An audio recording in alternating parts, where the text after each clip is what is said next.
The slides I'm going to show today are what was originally a 1-hour lecture to general practitioners and parliamentarians that I gave a week ago in Tokyo, and that was with translation. So I think if I squeeze it down, it'll be about 30 minutes. What I'm going to do is stop in a few places and maybe elaborate on something that was relevant to the invention process. So I always try to start out my lectures with a picture of the local neighbourhood. So this is actually in the main street in Tokyo, across from the palace, and there's the Imperial Hotel. This is just up the road. This is outside a bank there. Talk about Helicobacter. So it's called Helicobacter because it's helical, like a corkscrew. So there's different.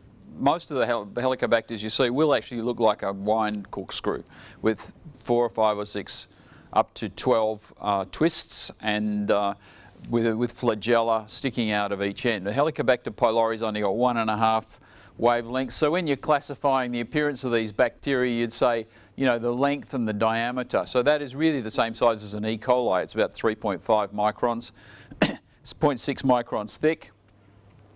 And it's got 1.5 wavelengths in it. So that's the characteristic appearance. So once you've recognised it, you can find it anywhere pretty much. And it's very easy to find it in the stomach once you start looking for it. That is a 3D image that I paid my son $400 to do with his graphics program when he was in college, which was probably more than 20 years ago now. It's still the best one on the web.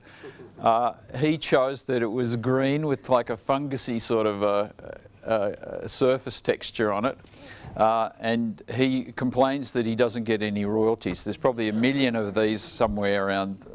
And I said, well, I did pay you $400 and I give it free off my website. But you can scroll for minutes about Helicobacter because after we discovered it, Warren and I were interested in, you know, let's focus down on what the disease is, which is ulcers, which is 10% of the Western world. So in any adult audience, there would be 10% of those people would have experience with a peptic ulcer at some time in their life, and probably 5% of the Western world was carrying some ulcer medication in their pocket, Zantac or Tagamet, which is to lower the acid level, which could keep the ulcer problem under control. And as I'll tell you later, that was about a $3, $4, $5 billion industry already when we made this discovery. But what we then found was that half of the population of the Earth, in fact more than that in the 80s, was already infected with it. If you sampled people in Perth, about 30% had it. At Fremantle blood donors, about 45% of men aged 45 would have it, or people average blood donors. So it's very, very common, and it turns out that 100 years ago, probably the whole human race was infected with Helicobacter. There's all kinds of interesting permutations and combinations that we can now figure out and explain everything we ever knew about ulcers, which was the most common disease. Used to cost the Australian government about $300 million a year. So every time I get money from the government, I don't feel guilty because I know they banked 300. So have a look, if you want to look at Helicobacter on Google, you'll see the pictures of it. You'll see some pictures of where it lives in the stomach. So there's an ulcer, just like about the size of your thumbnail, and that would usually be in the lower end of the stomach or in the duodenum nearby. I'll show some more pictures about it. This is an electron micrograph, if you can see the little flagella there. So this is a characteristic type of organism that lives in the mucus layer of the gut. And if you pick up, you know, about 50% of the animals on Earth will have their own little Helicobacter. Dogs have it, cats have it, their own species. We found a dolphin on Cottesloe Beach, opened him up, he had some ulcers and had dolphin Helicobacter. So they're very, very common, and the exact origin of the human one is not really well understood. But it might have been important in the Stone Age for humans to be colonised with Helicobacter, and I might elaborate on that. Alfred Nobel, remember he started the Nobel Prizes in 1901, but it might have taken 100 years before people figured out what was wrong with him. Because he always had indigestion, headaches and spells of depression. So there were many, many people in the 19th century and early 20th century that spent their whole life with an ulcer. But you couldn't diagnose it unless you died from it. You get a post-mortem, or if you're vomiting up blood, they might have been able to open you up and sew up the ulcer. But of course people used to just die from it. So if you didn't have a bleeding ulcer, you could be like Alfred Nobel and spend your whole life complaining about the food. And it was nothing wrong with the food, it was just that you had something wrong with your stomach. And so in those days, and it's still true, that if doctors don't know what's wrong with you, they say, oh, you're overworked or under serious mental stress, because this is a great diagnosis. I'm not at fault, I'm your doctor, I know what's wrong with you, you're under mental stress. So now the onus is on you to cure yourself, not on me to cure you. So it was an incurable disease, you see. So anytime the doctor doesn't know what's wrong with you, he'll tell you that it's mental stress. And I hate to say it, but particularly if you're a woman, not because women are crazy or anything, but it's just a tradition in medicine that women go to the doctors more or something, and doctors will always find some stress. And women are actually quite receptive to this idea of stress because they get stressy, I have to admit. And so a lot of people went along with that and never ever challenged it. And so the research was always, you know, how does the brain connect to the stomach? You know, where's the nerve? What hormones are involved? That was all the research. Hundreds of millions of dollars each year were going into that, rather than, you know, focusing on what the real issue was. And after we did our original research here in WA, it didn't matter what kind of stress you were under. If you had antibiotics, you got rid of this bug, you were cured. And so people, I remember a person came in to me once and said, Dr. Marshall, everybody says I'm mad. You don't think I'm crazy, do you? And I said, well, you probably are crazy, but let's first focus on your ulcer. We'll give you some antibiotics. I'm not going to worry about fixing up the fact that you're a bit crazy, which many people are. Okay, so this is 1984, when Warren and I had just published one of our first little publications, Letters to the Lancet or something. I used to buy my trousers at Bowen's off the rack. Now I actually buy, you can get better sizes these days, luckily.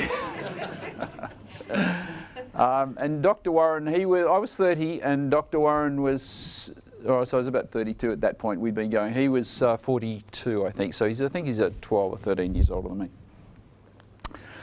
Now this picture will allow you to actually extrapolate and figure out what you can do with Helicobacter. And this is where the inventions came.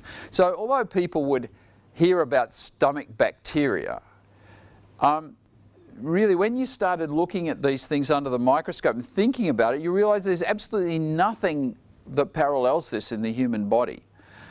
So here, the yellow parts are the cells lining the stomach, and they secrete mucus. So logically, you eat a steak and you digest it. So why don't you digest your own stomach every day? Because it's made out of meat. It's no different. So the difference is, so the inside of your stomach is like the outside of a fish. It waterproofs the fish. And then you've got a slimy mucus layer on the inside of your stomach. It's 0.2 millimeters thick. It's got carbohydrates in it, so they don't really get digested very much by acid. They're pretty acid tolerant. And it's got phospholipids in it. So if you stain it with heavy metals like osmium, you can see this very fine structure of like layers, like filo pastry, I don't know how you say it. But lots of little layers of phospholipid in the mucus. So that is why the acid, once it's in the stomach, it can't go back and digest the wall very easily. And if that barrier is interfered with, then you see you would get something wrong. You could get an ulcer. So that was easy to figure out. So these bacteria, 0.6 of a micron. So if you imagine that these things were like snails on the floor, this room is the mucus layer. And the acid's on the ceiling, over the roof. You know, so it's really, they're down here stuck on the ground. That is why the bacteria, they had to be resistant to acid initially to get there, but once they were in this location, they didn't actually have acid on them. So we could say, well, they don't necessarily require a low pH to grow, acid pH. Maybe they're just like a neutral pH. The other thing is, you see the massive numbers of them. So each cell in your stomach has got 300 of them stuck on it. So it's just like, I think it's like this, the frosty looking stuff on the Camembert cheese. You know, like it's a fungus or mold or something. So the whole stomach is like that if you are a person with an ulcer or just having Helicobacter and gastritis. So there are really massive numbers of bacteria there in your stomach. Now the normal situation is, if with any other organism, if you had it, it would kill you. You cannot go around usually with this number of bacteria plastered right onto your cells. Or you're going to fight it off. But the unique thing is about Helicobacter, you catch it when you're age 2 or 3, maybe you caught it off your mother, and then you're going to have it all your life. Okay, so obviously there's some mysterious process going on whereby it just stays there and doesn't go any further. And your immune system doesn't get active enough to eradicate it. So it sits there all your life, maybe fluctuates a bit, affected by diet perhaps. But that's totally unique. Now, if I take an example, so say you took a biopsy in the colon. You know, your colon's full of feces, which is just zillions of bacteria. You do not find anything like this. The bacteria, as I said, they're more like the acid on the roof again. There's the mucus layer in the colon. And down on the epithelial cells that line the colon, they're sterile. There's hardly anything down there. The mucus is flowing out of the crypts, and it's got all kinds of chemical properties, etc. But you don't find the colon bacteria stuck all over the epithelial cells. So it's only H. pylori like this. So what I want you to realise is that if we discover a new disease, the only time anybody can do anything about it in Australia is when the government recognises it and gives a reimbursement. Until then, it's coming out of your GP's pocket. He said, oh, here, I'll give you $30. You can go and have this test. You say, well, everyone's screaming about $7. So you can imagine what $30 would be like.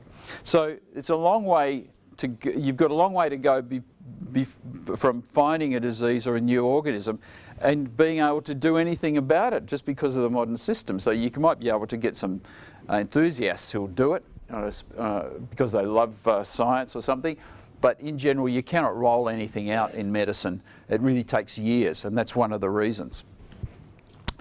The other thing is, if you have a new disease, well then discovering a new disease, there's not much value in that. The value is figuring out the treatment for it. That would be good. And so if you've got the treatment, again, there's no value in that unless you've got a way for people to find lots of people with the disease. So if it's inside your stomach, when we started off, it cost you $1,000 to find out if you had it, because you had to have the scope down. You know, you have to have an anaesthetic and nurses and an hour's time in Royal Perth Hospital or something, and a scope. So when you start off, you can see you couldn't just roll out this new discovery that Rob and Warren and I had made, or a hypothesis. It wasn't easy to test because it was hidden in there, and it took a lot of resources to actually move forward with it. So you can see all of a sudden, if you're interested in it, then you're interested in diagnostic tests, and you're interested in ultimately treatments. So that's what motivated me. So here's a couple of ulcers. This is the duodenum, just past the pylorus. This is the pylorus, the valve at the bottom of the stomach. Peptic ulcer or gastric ulcer was there, stomach ulcer. And duodenal ulcers were a little bit more dangerous and more common, and they were just down here. That's all very complicated, so I always just say stomach ulcers. If you hear a news story, it's stomach ulcers, but it's not really very scientific as far as the gastroenterologists are concerned. There's a bit more to it than that. But they're close enough. This one's a bleeding one because it's got a blood vessel down here. See the black line? That's an artery or clotted vein or something. So that person was admitted to hospital for bleeding and vomiting up blood.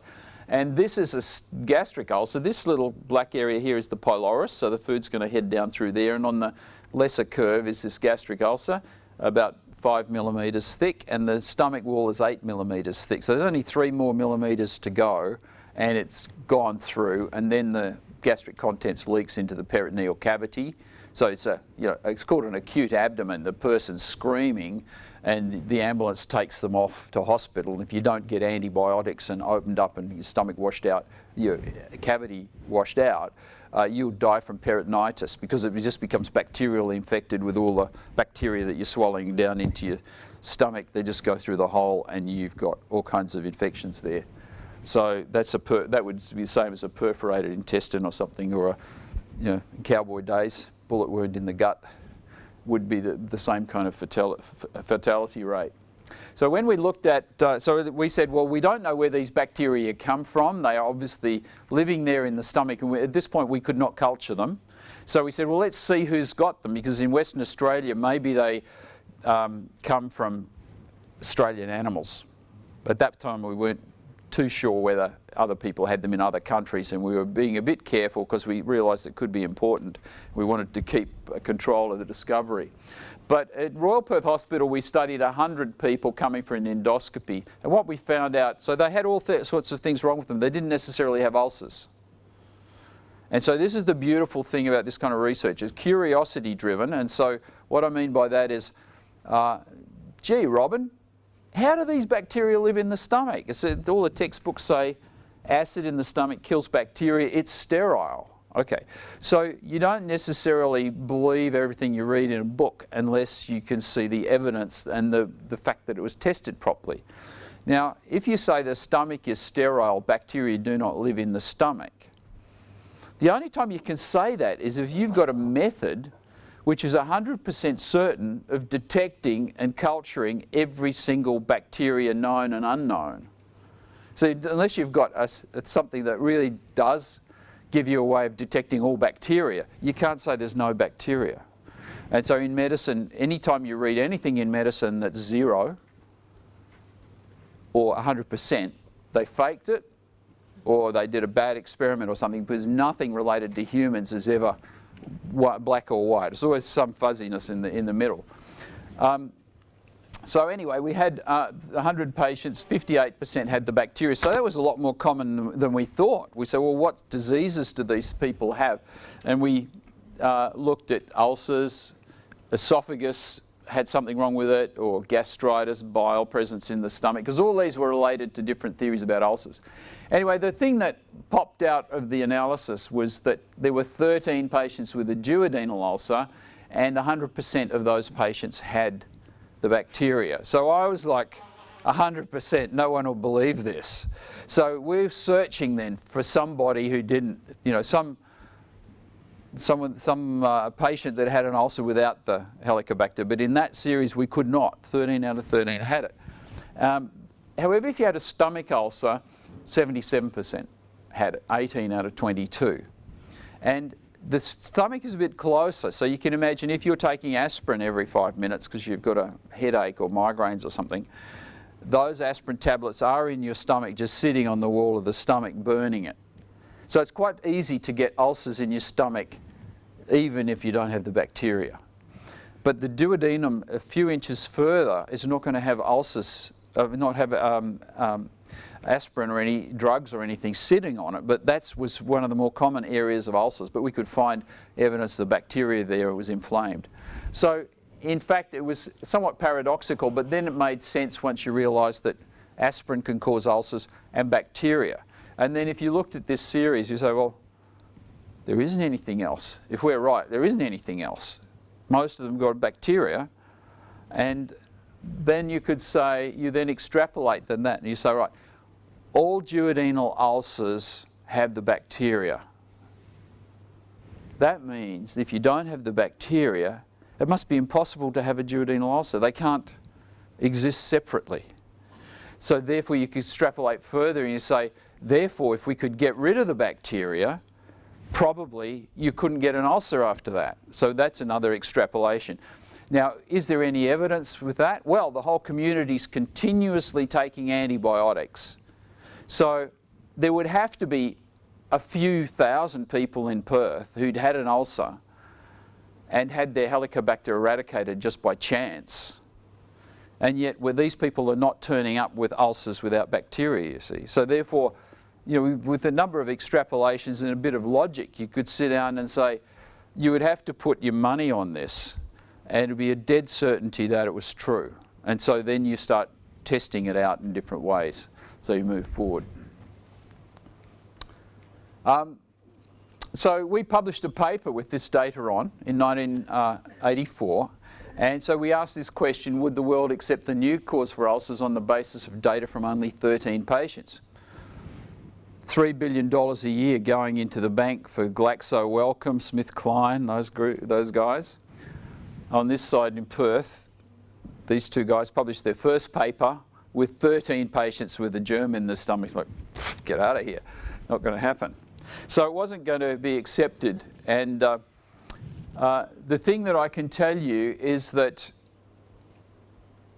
if ever you do anything medical and you get 100%, start finding one that's the exception, just so you don't have 100%. It's very hard to get your paper accepted. The other thing is that, so the other thing is you get focused on statistics. We're all very scientific, so we want to get p-values, control groups, etc. And you come up, so this was a blinded prospective study, so there was no question that this was true. We hadn't faked it in any way, because we didn't actually know what the results were until 6 months later, and it was done by the health department statistician. And I didn't see the micro. We were all sending our results in separately, so it was a good study. But this is a problem. No matter what the p-value is, you've got two things. Obviously, you've got to convince people, or they want to see statistics and a good experiment, etc., and say, well, there's a p-value. But you know, if in their heart they don't believe it's true, they're not going to act on it or do anything about it. So there is a bit of publicity required, showmanship, you know, getting the idea out very carefully in the right way, in the right forums. That's necessary with a new discovery or anything new like that. People are typically skeptical, especially your colleagues, especially in your hometown. They're exceptionally skeptical. And so that this process that we go through of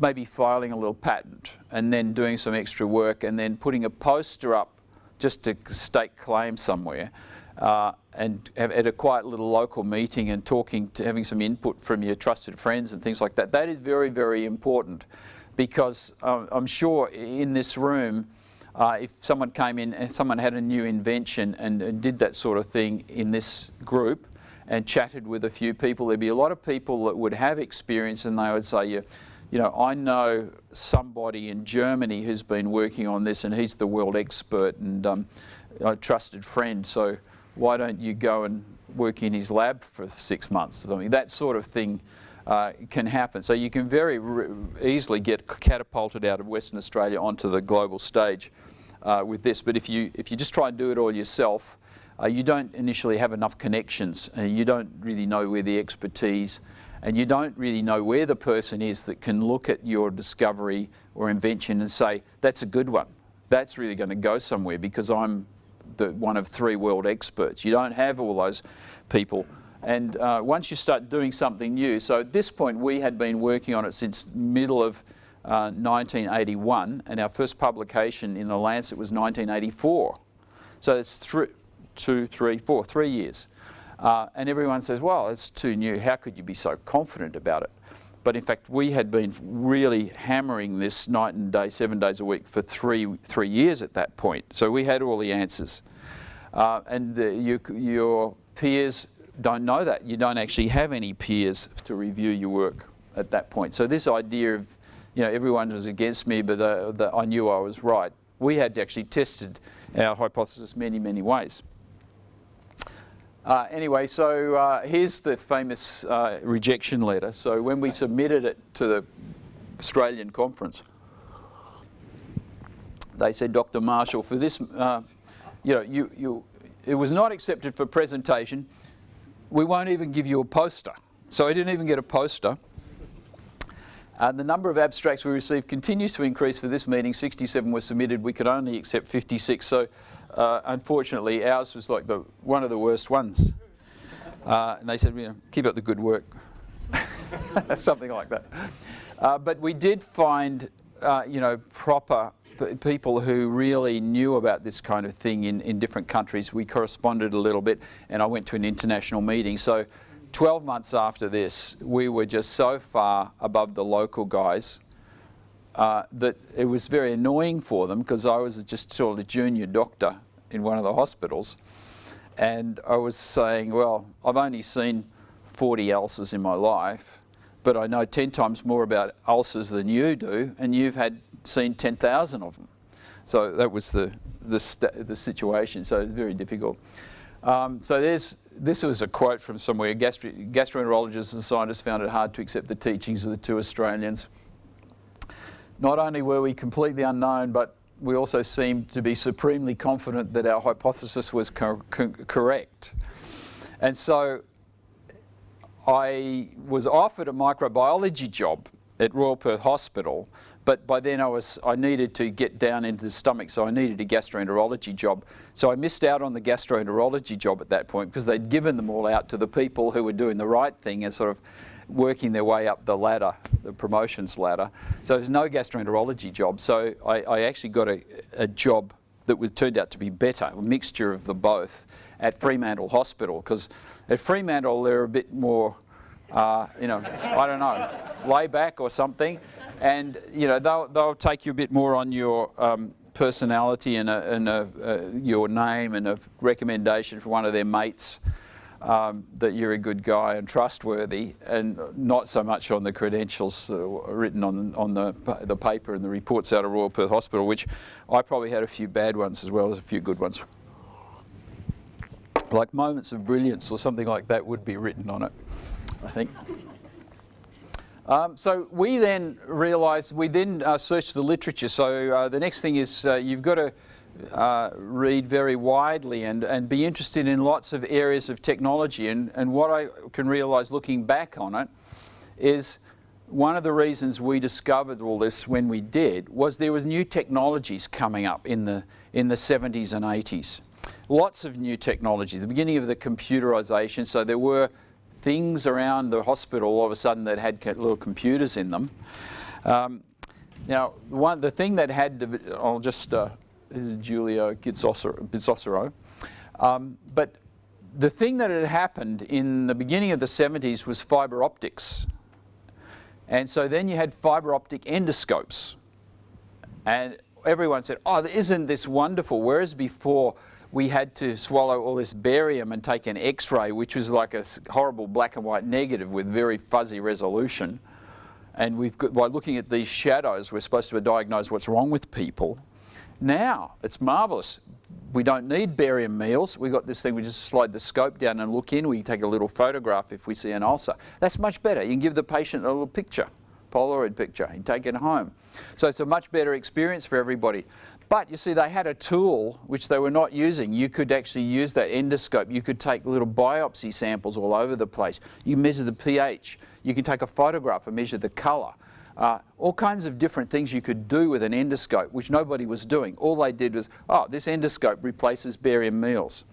So right now, I think we're in an exponential revolution with technology. So no matter what the thing is, what the technology is, the person who invents it and makes the machine or gadget has got a strategy and a use for it. So he's focused on that.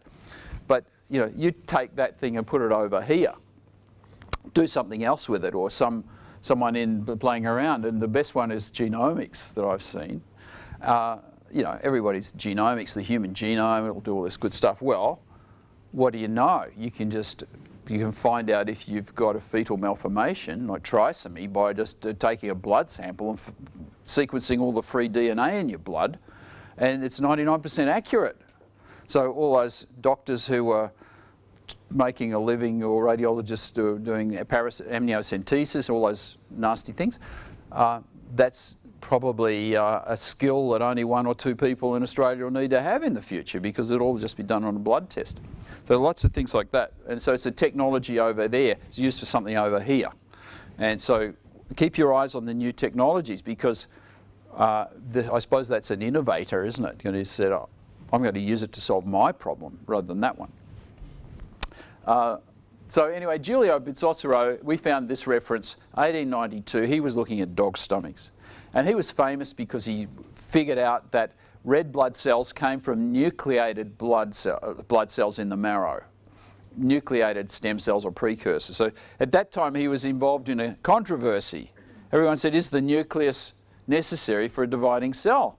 Everyone said, well, obviously not. You've got millions of blood cells and the red blood cells don't have a nucleus. So anyway, he did his studies on anatomy and published his thesis, and he said that they come from nucleated precursors in the marrow. And just as an aside, well, this is my weekend hobby project. I cut up dogs and they've got acid-tolerant spirochetes in the dog's stomach. So 100 years before us, he knew that bacteria could live in the stomach in the presence of acid. And everyone had forgotten about that. So here's his illustration. These are parietal cells, acid-secreting cells. The acid that they secrete is 1/10 as strong as your car battery. So you get car battery, dilute at 1 in 10. That's stomach acid, pH 1. Oh, pH 1.5 probably, but about that. So here's the bacteria. As I said, about 10 spirals in dog stomachs. He called them spirochetes.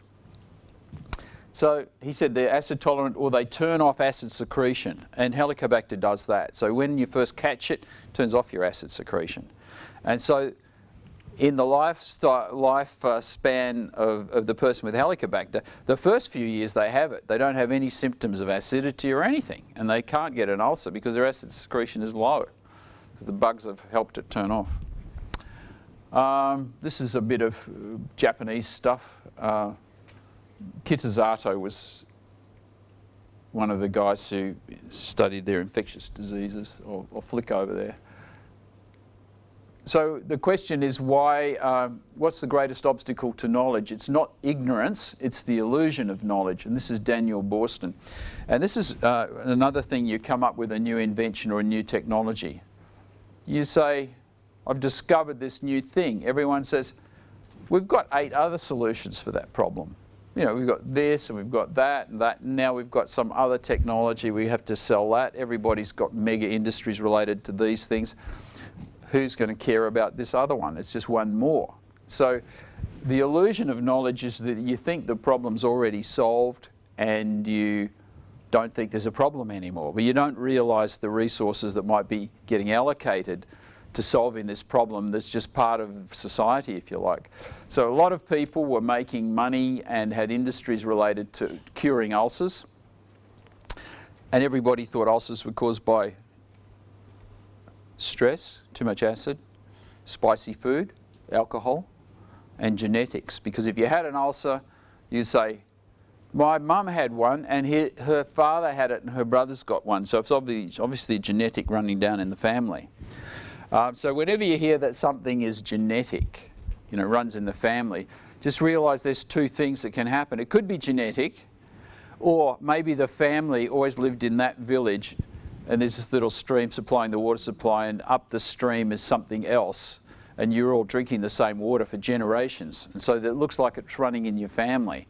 Everybody in, you know, that side of the tracks is a bit retarded or something. I don't know what's wrong with them. They're kind of crazy. And then you find out years later that there's lead everywhere or chromium or something. So that's the lesson. So Helicobacter is one of these things. You catch it off your mother. She caught it off her mother, going back 100,000 years. So it travels with the tribe, and you've got your own little strain of Helicobacter, and so you may or may not get ulcers depending on other factors. So whenever you hear that something is genetic, look for the evidence. You want to know what's the mutation in what gene, and what happens when you have a knockout mouse with that gene and you put it back in, take it out, etc. Can you turn this disease off and on? So that is where we are at the moment. So a lot of these things that we think, or some of these things that we think are genetic, will fall by the wayside because we will not be able to find a gene for them, and we'll find some environmental thing that may be an infection.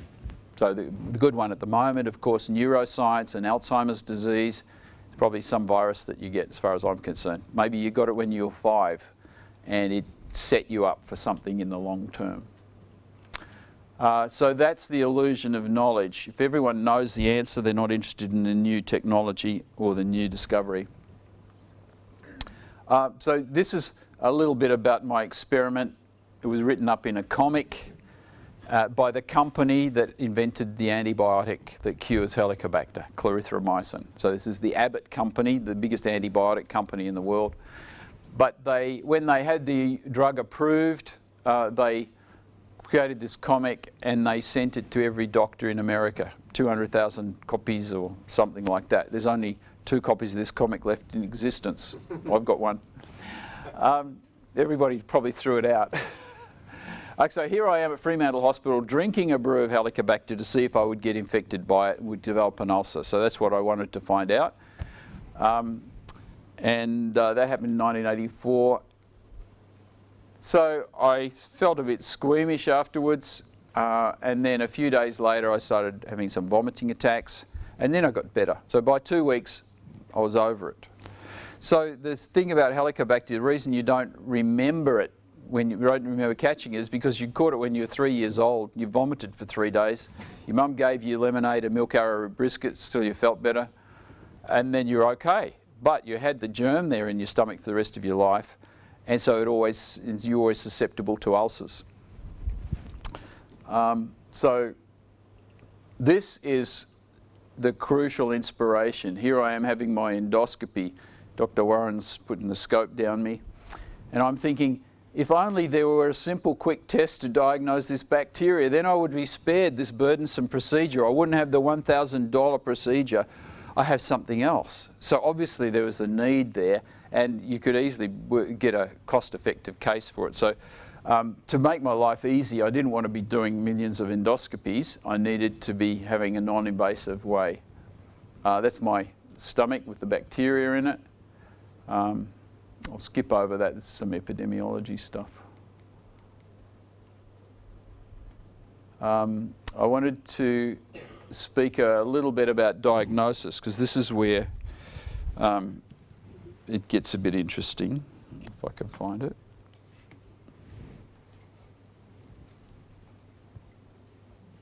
I'm not going to talk about Einstein. That bit about Einstein is how Nobel laureates copy everybody else's results. So this is where we started off in the early days. Is that going to work? Come on. Okay. Okay. So this thing, how can bacteria survive in the human stomach and resist acid? So the theme of this talk was how curiosity-driven research results in innovations and discoveries. And so that you don't know where you're going to go. If you know that's where you want to go, you've already made the invention, and it's just that moving the technology forward, perhaps. But if you're doing curiosity-driven research, you'll find the solution for something you didn't realise was a problem. So here we're studying how can the bacteria survive in the human stomach and resist acid. All other bacteria are killed. So I actually did this experiment, and I had dilute acid, put different bacteria in it, and after 30 minutes I cultured them out. And Helicobacter survived, and all the others were killed. Now what was going on here? So it turns out that your gastric juice has urea in it. This is urea. So this chemical here is a waste product of protein. It's how you get rid of ammonia out of your system, so you don't fill up with it. It's toxic. So you package it, 2 ammonias and 1 CO2, you package it up in your liver and excrete that in your urine. So that's urea. And it's used for other things as well, but essentially a waste product. So every body fluid is saturated, it has urea in it, maybe a concentration of 2 millimoles per litre. So Helicobacter uses this. So it's in your saliva and in your gastric juice. So by having a urease enzyme, Helicobacter breaks down the urea. And on this side of the equation, he's going to soak up a hydrogen ion. So that's acid in your stomach. So nearby the Helicobacter, there's urea going in, and all of a sudden it's sucking up a hydrogen ion and keeping the pH neutral. And on this side, generating ammonia and bicarbonate. So in the test tube, you could actually show that by putting a little bit of urea in that dilute acid, You could put a Helicobacter in there and 30 minutes later they're still happy. You can get them out and culture them, whereas all the other bacteria would be killed. So that explained how it survived in the stomach. So then I was looking at this and I said, well, that's very interesting. There's a lot of bacteria in the stomach. I wonder if you could just take a little biopsy and you could like put it in this kind of a little solution with some urea and some buffers or something, and it should generate ammonia, and then you get a pH change. You could just have litmus in it, it would change colour. So anyway, the first day that I did this, I had the new technology, this diagnostic test being performed by the secretary at Fremantle Hospital Endoscopy. So we would come out with the biopsy and give it to her, and I would say, do this and this, put it in this test tube, and after 20 minutes decide if it's changing colour. If it's changing colour, you'll say it has got Helicobacter. And we'll be gastroenterologists, we'll look in the stomach and take photographs and look at it very closely, and we will try to tell whether the patient's got Helicobacter by looking. Anyway, she got 9 out of 10 right, and we got like 5 out of 10 or something. So you could not actually tell if you had the infection unless you did some kind of test. And so all of a sudden we had a rapid diagnostic test, didn't require much skill. Anybody could do it, is robust, foolproof. So I went home at that point, and so I went and read various books, old chemistry books and old books about the physiology of the stomach. My parents had a swimming pool, so we got some urea from Bunnings or somewhere, garden urea, it's just a fertiliser. And we got some gelatin, and we got my dad's pH testing kit with buffer tablets. We mixed up a little brew, and before you know it, we were producing a diagnostic test like this in my mum's laundry. So there was a lot of tweaking. At that point I met someone who was connected with Delta West, and Mel, the innovation operation here in the Curtin Incubator. So someone connected me, and I connected up with Delta West and then signed up with Delta West, and they said we'd be interested in developing this and making it better and commercialising it. So I then signed off, and I said, can you give me some money? You know, I owe my dad $3,000 because I've patented it. They said, oh no, we never give anybody any money. It's just if it's okay down the end, we'll give you some royalties. Anyway, that was a big mistake for them because the $3,000 turned out to be pretty insignificant compared with the royalties I got much later. But that's the usual situation. When there's risk involved, people just don't like to invest in it very much. But Delta West did improve it, and this test, it's way out of patent. But there are knockoffs all over the world. There are millions of these tests done every month, probably around the world. Maybe 20 or 30 million a year would be done around the world. You can make it in your mum's laundry using the pool chlorine kit. So it's easy to make and knock off, etc. But the original one here in Western Australia has been purchased now and is made in Utah by Kimberly Clark, the Kleenex tissue people. It's in all their catalogues all over the world. And it's like Band-Aids.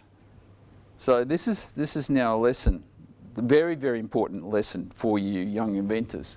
So I had the patent and the license to Delta West, and we did everything we could. The idea with a patent is you really got to squeeze every little ounce of value out of it, because a few years later, things that you didn't think were important will become important. But you know, at that point, my dad paid $300 and registered trademark, CLO test, and called CLO test if you like. We registered that trademark, and that test is now still sold under the CLO test, and we handed that trademark over with the patent. And the things like Band-Aids, everybody knows it, and they'll say, you know, go to a different hospital, oh, I want to do a CLO test. Oh, we know what that is, you know, so they'll go and get one out of the fridge for you. So the biggest value of that is now the trademark. The patent expired 10 years ago or 15 years ago. So I just warn you, keep hold of that trademark and don't say anything about it, but keep it in your name and keep the ownership, because when your patent fails, the person you license to will say, oh, patent's expired, end of royalties, see you later. You'll say, okay. You can just go down the street. I'm just going down to China now, and we're going to make some CLO tests. and they'll say, and Kimberly Clark will say, oh my God, we don't own the trademark. They'll forget about it. But so you hang on to the trademark and you'll get a reduction. It's fair to have a reduction in your royalty, but it'd be very nice if I still got 5 cents off every one of those, which could have happened. The second thing actually is as an afterthought. I found out that I was getting like 10 cents off these when they came out through Delta West. But they were selling like hotcakes in America. I found out the salesman was getting $1. So the thing was, the Delta West was selling them for $2 or $3 US. The distributor in the US was selling them to $4 to his reps, and they could sell them for whatever they could get. And so most of them were selling them for $5. And so they were getting $1. And if you had a big city like Philadelphia, you only needed as one product. You made a living off it. So that's the other thing. Try to get connected to the sales end of it as well, if some way, because that becomes a long-term value for you with the trademarks. So the next thing is, okay, that's all very well, that test, but it still needs this $1,000 test. You still got to put the endoscope down, take a sample in the stomach to put in that little test. So for gastroenterologists it was great because you didn't have to have all these skeptical pathologists and other people around you looking at the biopsy say we don't believe it, and they wouldn't be trying very hard, especially in America. You could do this test, and so people in America started buying it straight from Delta West, FedEx packages of 50, that kind of thing.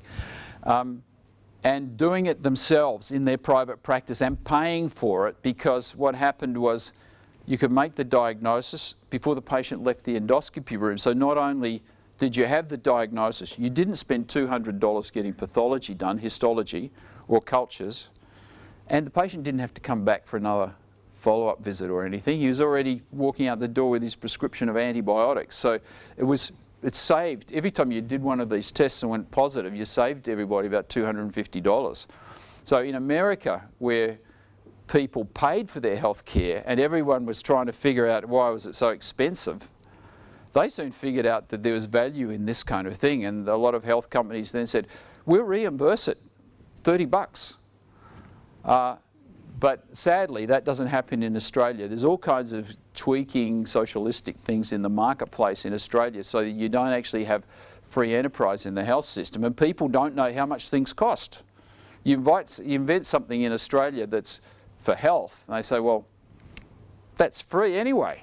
So what would be the value of that? So it's a little bit sad that you stifle innovation, and I would say there is hardly any innovation coming out of the health system from doctors, people who work in hospitals.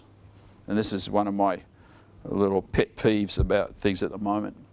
So I'll do the second part of this, is how do you do a non-invasive test? Well, hang on a minute, what about if you swallowed the chemical and we picked it up coming out of your body in your urine or something like that? So the chemical there is the urea, and we label it with a radioisotope.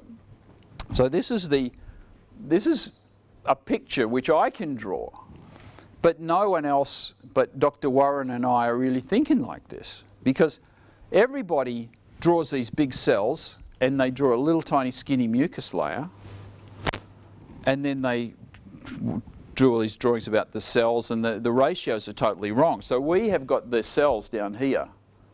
We've got a mega thick mucus layer, if you like. And so we know the pH at the top of the mucus is 2 and pH at the bottom of the mucus is probably 6, the same as these cells. We know that all the Helicobacters like to hang around down in the bottom end of it. Now what else do we know? We know that the enzyme that breaks down urea is denatured in acid. So if you've got urease enzyme from other bacteria coming in to your stomach from your mouth, that's all up here being digested all the time. So when you measure urease in the stomach, the only urease that's still working is going to be this bit down here at the bottom of the mucus layer. If it's got acid anywhere near it, it wouldn't be working. So what we did, we took starch beads, like hundreds and thousands if you like, and we coated them with isotope of urea, which is, the urea is there, and so the isotope is the carbon. So it can be carbon-13 or it can be carbon-14. And the one that I stuck with was carbon-14. It's radioactive, but the calculations are that it's such a trivial amount, it's less than 1 day of exposure to background. So people worry about it, but it's cleared for pregnant women, children, anybody. So what happens, this bead will stick in the mucus and expose these Helicobacters to that urea, forming ammonia and CO2. This CO2 will go into your blood and come out in your breath in a couple of minutes. So that is the breath test for Helicobacter. You swallow the capsule with these beads in it, and within 5 minutes you start breathing out this isotope if you've got Helicobacter. It's so black and white that it's as accurate as a biopsy for histology. So once that happened, the thing just took off exponentially because GPs, gastroenterologists don't like using antibiotics. They have no experience with them. They don't really have any infectious disease knowledge. So they were a bit worried about antibiotics. Who prescribes antibiotics to every second patient that walks through the door? GPs. So their threshold for giving antibiotics is way, way down. And give them something like this, they say, great, we're just as powerful as gastroenterologists, we're going to cure all the ulcers. And once this happened, once you had these tests available, really within a few years, ulcers just kind of disappeared. And nowadays, you don't actually find many people around who have ulcers. And I can tell you, I do my research now not on humans. I have to get the Helicobacter out of the fridge, the one that I saved from 10 years ago, because we can't find any new cases, so it's rather rare. This is the breath test that's the commonest one in Australia.